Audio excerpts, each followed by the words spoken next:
ওম নমঃ শ্রী ভগবতে রামকৃষ্ণায় নমো নমঃ। ঠাকুর, মা ও স্বামীজির চরণে প্রণাম জানিয়ে ঠাকুরের কথা চ্যানেলের পক্ষ থেকে সমস্ত দর্শক ও শ্রোতা বন্ধুদের অনেক অনেক ধন্যবাদ, শুভেচ্ছা ও অভিনন্দন জানিয়ে আজ স্বামী বিবেকানন্দের অমৃতবাণী থেকে পাঠ করে শোনাচ্ছি। দয়া করে পুরোটা শুনে যদি ভালো লাগে একটা লাইক করবেন, মতামত অবশ্যই জানাবেন এবং আপনাদের পরিচিতর মধ্যে শেয়ার করে দেবেন। যদি এখনও সাবস্ক্রাইব না করে থাকেন অবশ্যই সাবস্ক্রাইব করে দিন। ধন্যবাদ। অমৃতবাণী, স্বামী বিবেকানন্দ। হে ভাবী সংস্কারকগণ, ভাবী স্বদেশ হিতৈষীগণ, তোমরা হৃদয়বান হও, প্রেমিক হও। তোমরা কি প্রাণে প্রাণে বুঝেছ যে কোটি কোটি দেব ও ঋষির বংশধর পশু প্রায় হয়ে দাঁড়িয়েছে? তোমরা কি প্রাণে প্রাণে অনুভব করেছ কোটি কোটি লোক অনাহারে মরছে? কোটি কোটি লোক শত শতাব্দী ধরে অর্ধাসনে কাটাচ্ছেন। তোমরা কি এসব ভেবে অস্থির হয়েছ? এই ভাবনা কি তোমাদেরকে পাগল করে তুলেছে? দেশের দুর্দশা চিন্তা কি তোমাদের একমাত্র ধ্যানের বিষয় হয়েছে? এবং ওই চিন্তায় বিভোর হয়ে তোমরা কি তোমাদের নাম, যশ, স্ত্রী, পুত্র, বিষয়, সম্পত্তি, এমনকি শরীর পর্যন্ত ভুলেছ? তোমাদের এইরূপ হয়েছে কি? যদি হয়ে থাকে তবে বুঝো স্বদেশ হিতৈষী হবার প্রথম ধাপে মাত্র পদার্পণ করেছ। স্বদেশ হিতৈষী হও। যে জাতি পূর্বে আমাদের জন্যে এত বড় বড় কাজ করেছে সেই জাতিকে প্রাণের সাথে ভালোবাসো। আমাদের এই পরম পবিত্র মাতৃভূমি কালজীর্ণ আচার ও প্রথা সকলের নিন্দা করো না। অতি কুসংস্কারপূর্ণ ও অযৌক্তিক প্রথাগুলোর বিরুদ্ধেও একটা নিন্দাসূচক কথা বলো না, কারণ সেগুলোর দ্বারা পূর্বে আমাদের কিছু না কিছু কল্যাণ সম্পন্ন হয়েছে।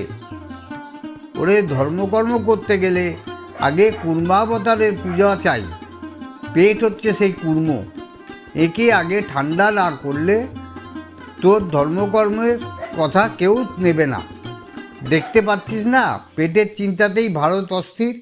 ধর্ম কথা শোনাতে হলে আগে এ দেশের লোকের পেটের চিন্তা দূর করতে হবে, নতুবা শুধু লেকচার ফেকচারে বিশেষ কোনো ফল হবে না। দেশের লোকগুলোকে আগে অন্নসংস্থান করবার উপায় শিখিয়ে দে, তারপর ভগবত পড়ে শোনাস।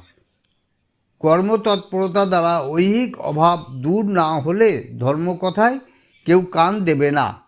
তাই বলি, আগে আপনার ভেতর অন্তর্নিহিত আত্মশক্তিকে জাগ্রত কর, তারপর দেশের ইতর সাধারণ সকলের ভেতর যতটা পারিস ওই শক্তিতে বিশ্বাস জাগ্রত করে প্রথম অন্নসংস্থান, পরে ধর্মলাভ করতে তাদের শেখা।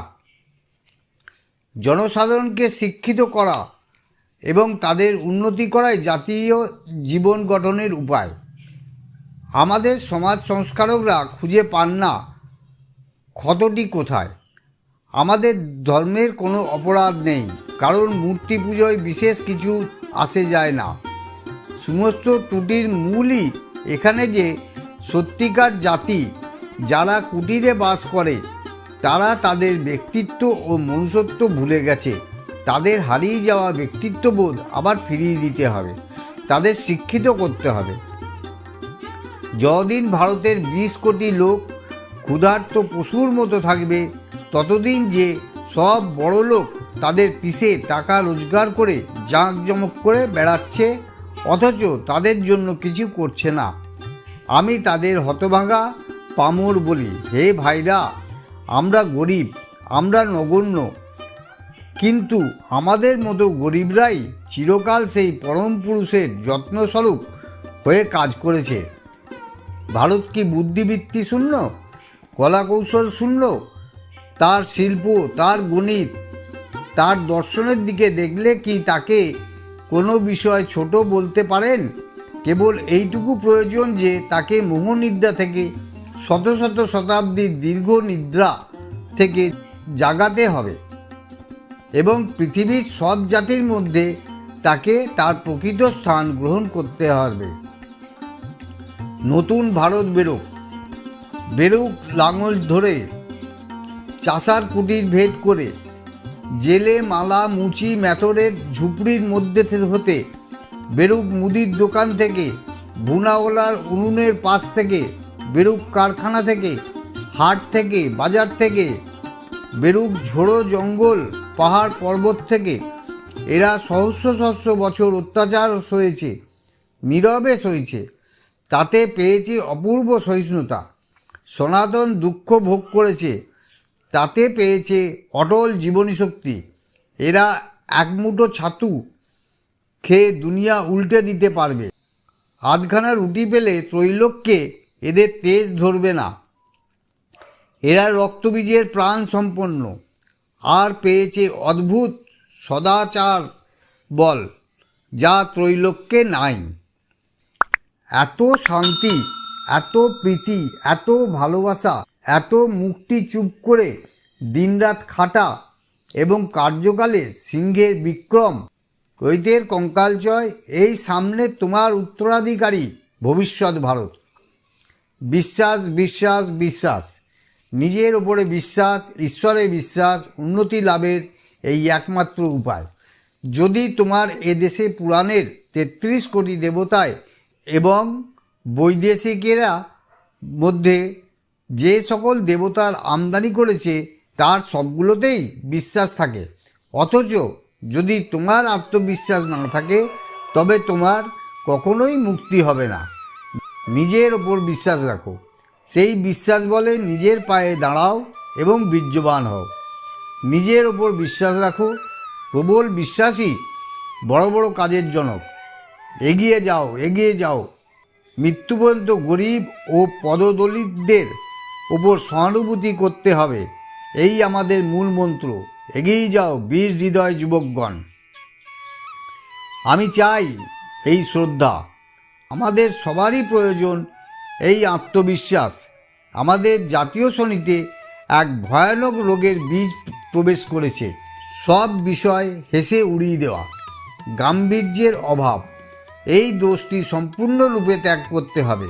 বীর হও, শ্রদ্ধা সম্পন্ন হও, আর যা কিছু সব আসবেই আসবে। সাহস অবলম্বন করো, ভয় পেও না।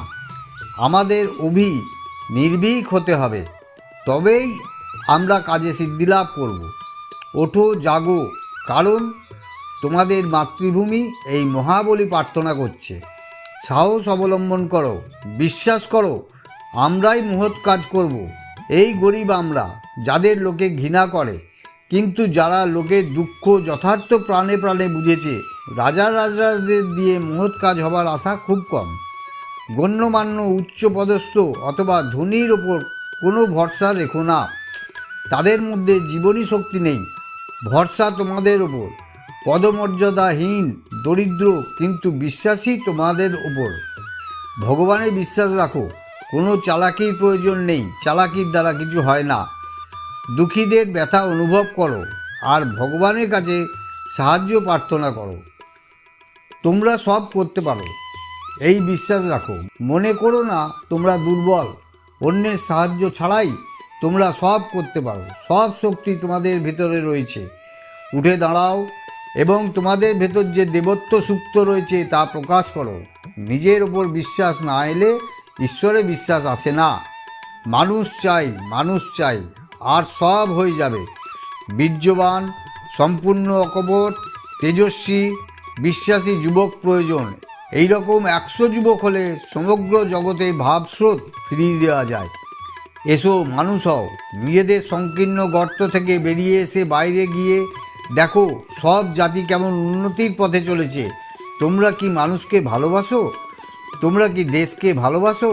তাহলে এসো, আমরা ভালো হবার জন্য, উন্নত হবার জন্য প্রাণপণে চেষ্টা করি। পেছনে চেয়েও না, সামনে এগিয়ে যাও। ভারত মাতা অন্তত সহস্র যুবক বলি চান। মনে রেখো, মানুষ চাই, পশু নয়। আমাদের দেশের পক্ষে এখন প্রয়োজন লোহার মতো দৃঢ় মাংসপেশি ও ইস্পাতের মতন স্নায়ু। এমন দৃঢ় ইচ্ছাশক্তি চাই, কেউই যেন তাকে প্রতিরোধ করতে সমর্থ না হয়। তা যেন ব্রহ্মাণ্ডের সমস্ত রহস্য ভেদ করতে সমর্থ হয়। যদি এই কাজ করতে গিয়ে সমুদ্রের গভীরে যেতে হয়, যদি বা সর্বদা সর্বপ্রকার মৃত্যুকে আলিঙ্গন করবার জন্য প্রস্তুত থাকতে হয়, এটাই এখন আমাদের দরকার। আমাদের এখন প্রয়োজন শক্তি সঞ্চার।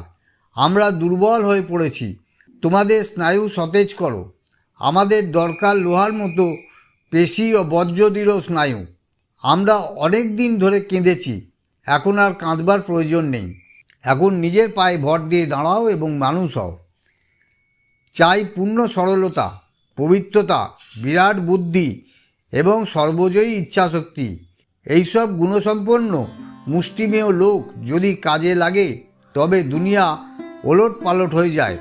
চরিত্র গঠনের জন্যে ধীর ও অবিচল যত্ন এবং সত্যকে উপলব্ধি করার তীব্র প্রচেষ্টাই শুধু মানব জাতির ভবিষ্যৎ জীবনের ওপর প্রভাব বিস্তার করতে পারে। দুর্বল মস্তিষ্ক কিছু করতে পারে না। আমাদের সবল মস্তিষ্ক হতে হবে। আমাদের যুবকদের প্রথমে সবল হতে হবে, তারপর ধর্ম। হে আমার যুবক বন্ধুরা, তোমরা সবল হও। তোমাদের কাছে এই আমার বক্তব্য। গীতা পাঠের চেয়ে ফুটবল খেললে তোমরা স্বর্গের আরও কাছে যাবে। তোমরা হাজার হাজার সমিতি গঠন করতে পারো, 20,000 রাজনৈতিক সম্মেলন করতে পারো, 50,000 শিক্ষালয় স্থাপন করতে পারো। এসবে কিছু ফল হবে না যদি না তোমাদের ভেতর সেই সহানুভূতি, সেই প্রেম আবির্ভূত হয়, যতদিন না তোমাদের ভেতর সেই হৃদয় জাগ্রত হয় যে হৃদয় সকলের জন্য অনুভব করে। এই পরানুবাদ, পরানুকরণ, পরানুমুখোপেক্ষা, এই দাসসুলভ দুর্বলতা, এই ঘৃণিত জঘন্য নিষ্ঠুরতা, এইমাত্র সম্বলে তুমি উচ্চাধিকার লাভ করবে।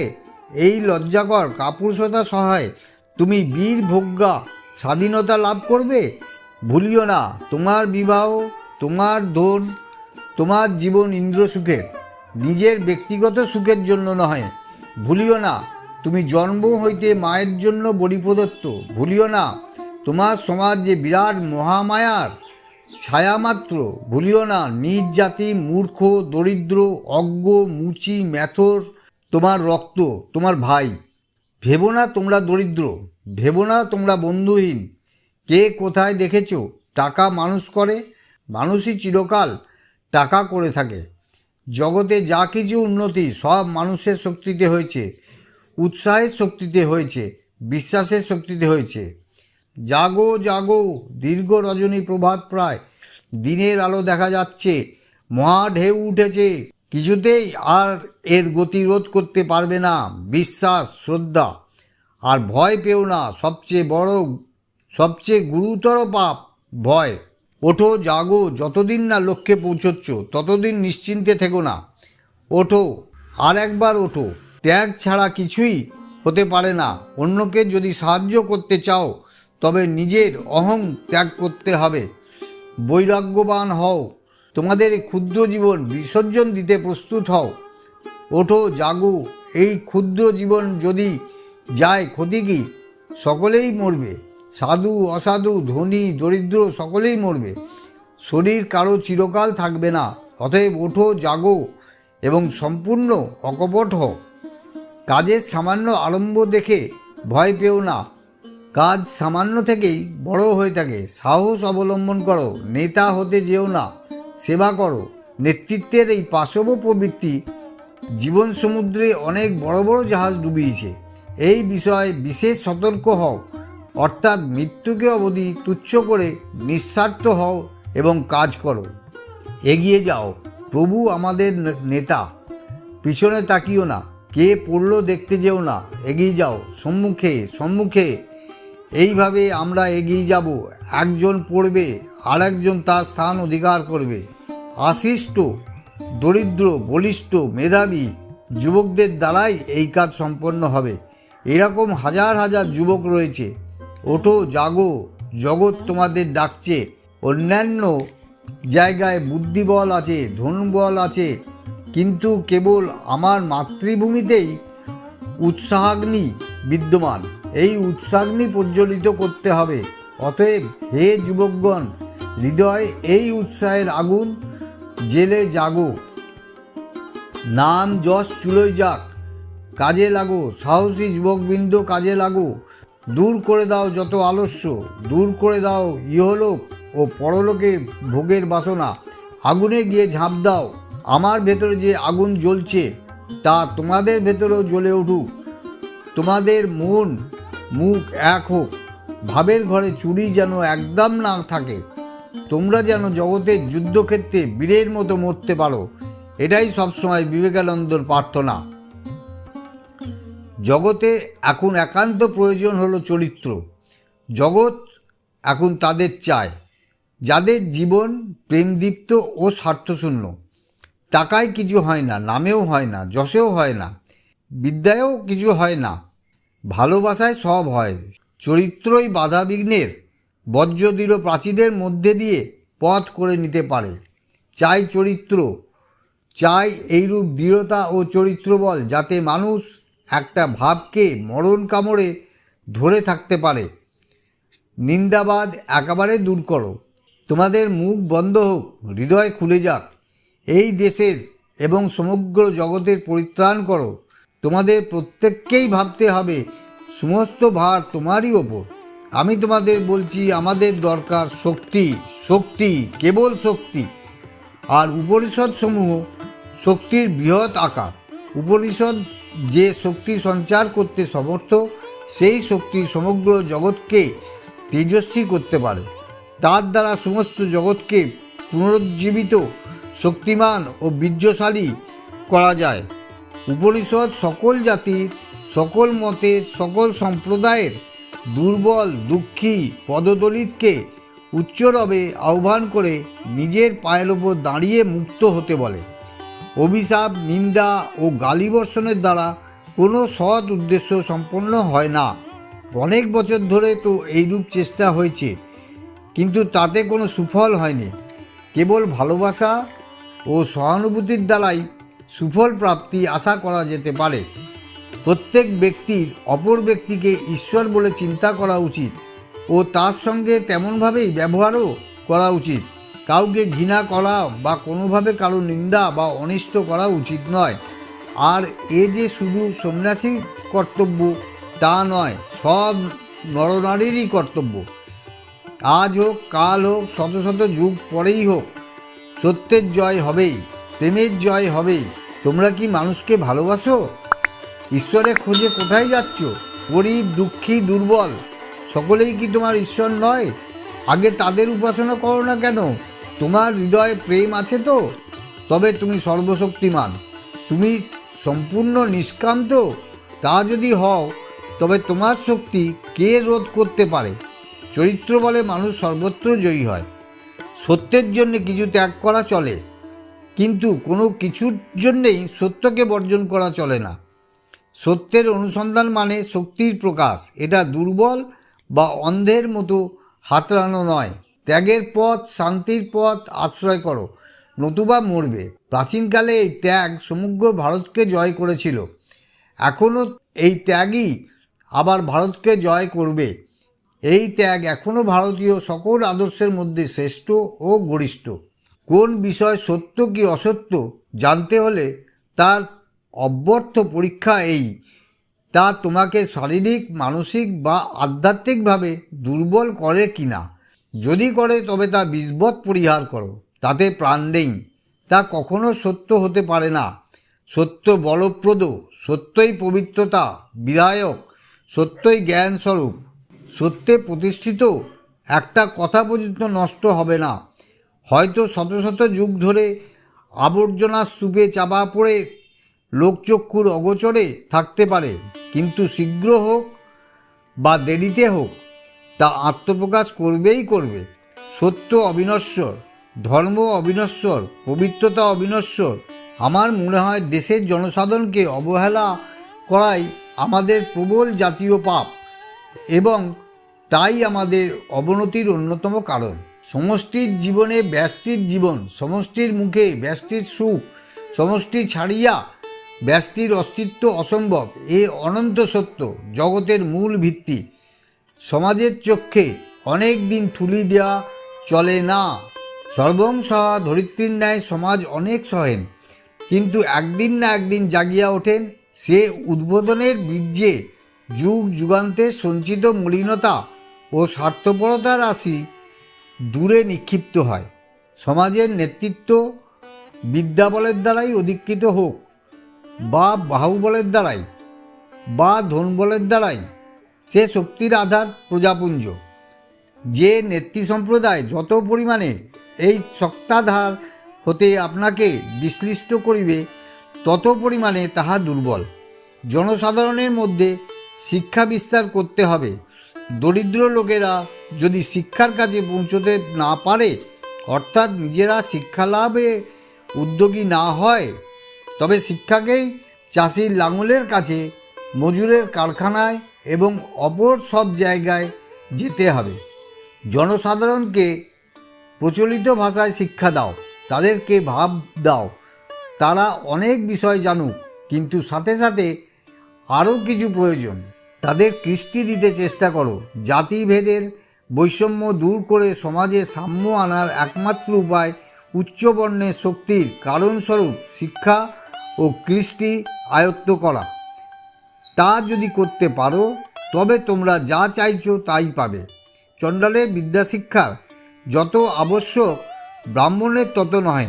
যদি ব্রাহ্মণের ছেলের একজন শিক্ষক আবশ্যক, চণ্ডালের ছেলের 10 জনের আবশ্যক। কারণ যাহাকে প্রকৃত স্বাভাবিক প্রখর করেন নাই, তাহাকে অধিক সাহায্য করতে হইবে। তেলা মাথায় তেল দেওয়া পাগলের কর্ম। তোদের এখন কাজ হচ্ছে দেশে দেশে, গাঁয়ে গাঁয়ে গিয়ে দেশের লোকেদের বুঝিয়ে দেওয়া। আর আলিস্যি করে বসে থাকলে চলছে না। শিক্ষাহীন ধর্মহীন বর্তমান অবনতির কথা তাদের বুঝিয়ে দিয়ে বলগে, ভাই সব ওঠো, জাগো, কতদিন আর ঘুমোবে। সকলকে বোঝাগে ব্রাহ্মণদের মতো তোমাদেরও ধর্মের সমান অধিকার। আর চণ্ডালকে এই অগ্নিমন্ত্রে দীক্ষিত করো।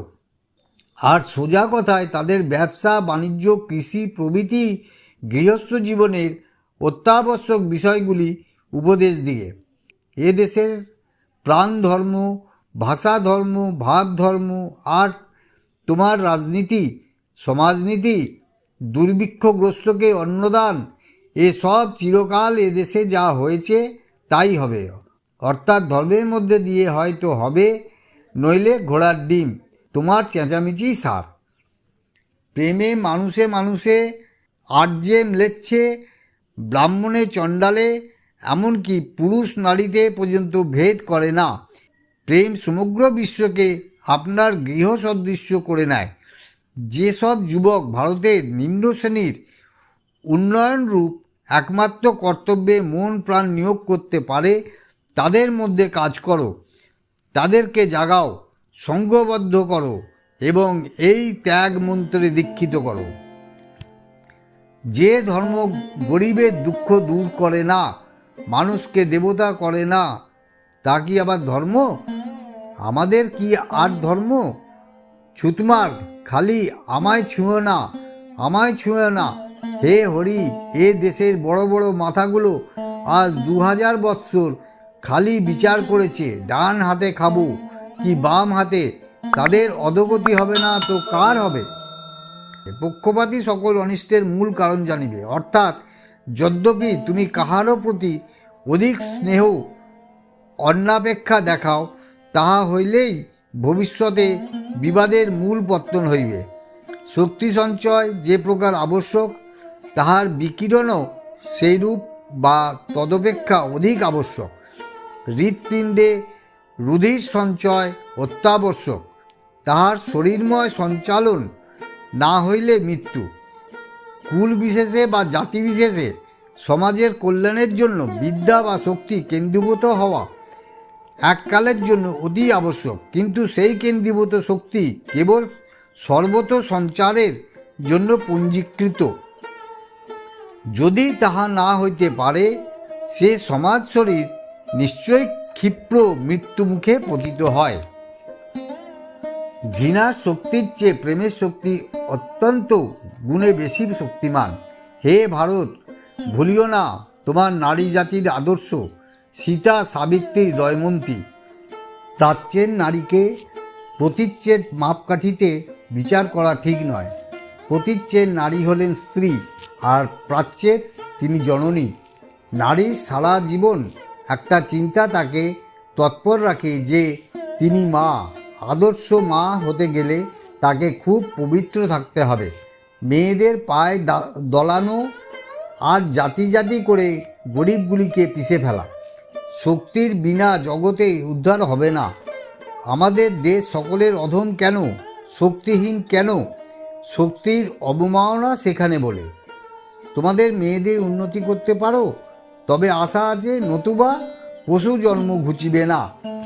মেয়েদের পূজা করেই সব জাত বড় হয়েছে। যে দেশে যে জাতে মেয়েদের পূজা নেই, সে দেশ সে জাত কখনোই বড় হতে পারেনি, কোশ্মিন কালেও পারবে না।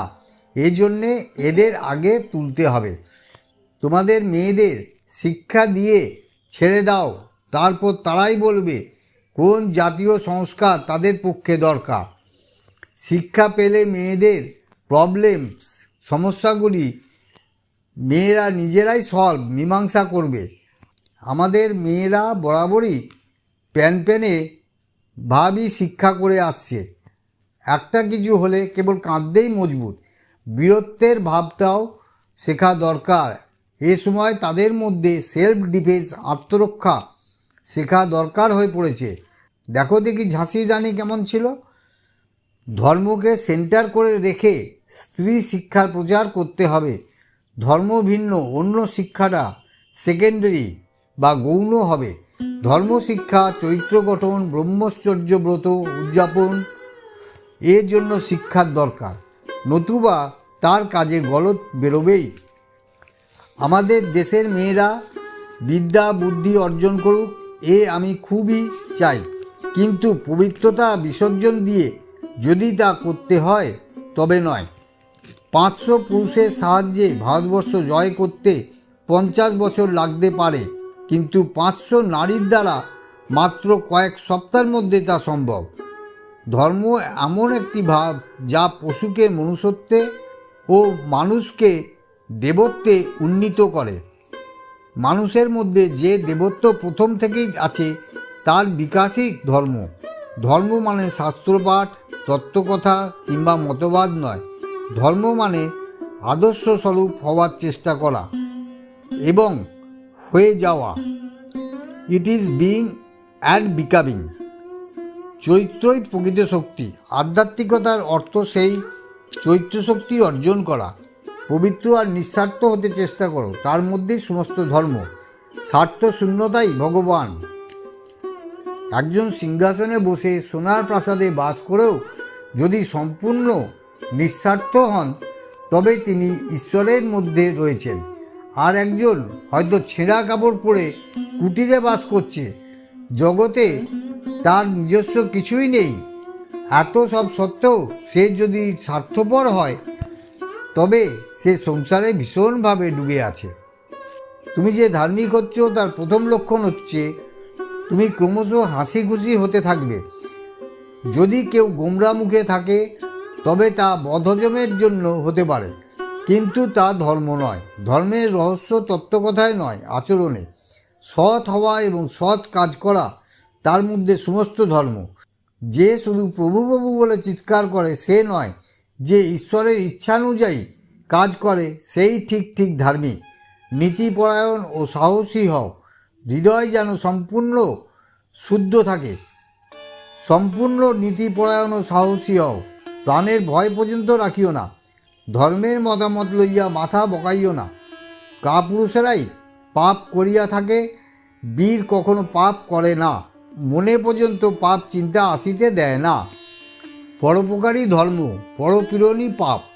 শক্তি ও সাহসিকতার ধর্ম, দুর্বলতা ও কাপুরুষতাই পাপ। স্বাধীনতাই তাই ধর্ম, পরাধীনতাই পাপ। অপরকে ভালোবাসাই ধর্ম, অপরকে ঘৃণা করাই পাপ। ঈশ্বরে ও নিজ আত্মাতে বিশ্বাসী ধর্ম, সন্দেহই পাপ। অভেদ দর্শনই ধর্ম, ভেদ দর্শনই পাপ।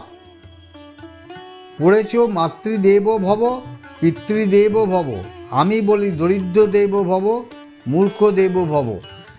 দরিদ্র, মূর্খ, অজ্ঞানী, কাতর, ইহারাই তোমার দেবতা হোক। ইহাদের সেবাই পরম ধর্ম জানিবে। আলো আলো নিয়ে এসো, প্রত্যেকের কাছে জ্ঞানের আলো নিয়ে এসো। যতদিন না সকলেই ভগবান লাভ করে ততদিন তোমাদের কাজ শেষ হবে না। দরিদ্রর কাছে আলো নিয়ে চলো, ধনীর কাছে নিয়ে এসো আরও অধিক আলো, কারণ দরিদ্রের চেয়ে তার আলোর প্রয়োজন বেশি। এইভাবে সবার কাছে জ্ঞানের আলো পৌঁছে দাও। বাকি যা তা প্রভুই করবেন, কারণ তিনিই তো বলেছেন কাজেই তোমার অধিকার, ফলে নয়। স্বামী বিবেকানন্দের অমৃতবাণী আপাতত এখানেই শেষ হলো। এই পর্বটি যদি আপনাদের ভালো লেগে থাকে অবশ্যই লাইক করে মতামত জানাবেন এবং আপনাদের পরিচিতের মধ্যে শেয়ার করে দেবেন। যদি এখনও সাবস্ক্রাইব করে না থাকেন অবশ্যই সাবস্ক্রাইব করে দিন। ধন্যবাদ।